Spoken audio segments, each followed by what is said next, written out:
السلام عليكم سادة الحضور. اليوم احنا نتساءل مع الفنان الكبير رئيس جمعية رسامين السنكتية في العراق وفي الوطن العربي الاستاذ حمود عذاب.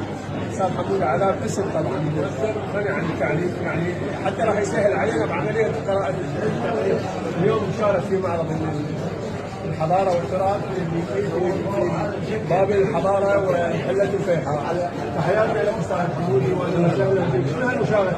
والله هي مشاركة اعتقد مشاركة سعيدة لأن الوحيد هو السعيد أنا أحتفي على المعرض نفس الفكرة الأساسية هي غزة هذه المنطقة الفلسطينية في العالم والآن في العالم نعتقد فكرة واضحة وقاموا الفلسطينيين لكن هذا القول فلسطين الفعل ورد الفعل أيضا الفعل ورد الفعل هي حالة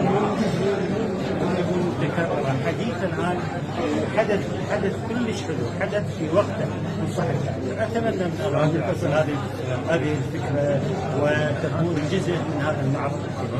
هذا الحضور هسه شوفوا احنا يعني هاي رسالة إلى الرحمة والخلود لشهداء غزة والشفاء العاجل للجرحى، وهي رسالة اطمئنان للعالم في الداخل وفي الخارج. انه شوفوا احنا رغم مشاركتنا في هذا المعرض لكن نشوف الفنان العراقي متفاعل مع الحدث وحاضر وجسد وبعث رساله اطمئنان للعالم بانه غزه موجوده في قلوبنا، في مشاعرنا، في احساسنا، لذلك هي كانت جزء من الفن. شكرا للكبير حمود عذاب طبعا اللي صاحب البيئه اللي انتجت الاعلام الكبير علي عذاب، تحياتنا له. هو ابن هذا ذاك الشبل من هذا الاسد بالاعلام، هم دائما يعني هاي العائله كلها تسعى الى خدمه العراق وخدمه القضيه.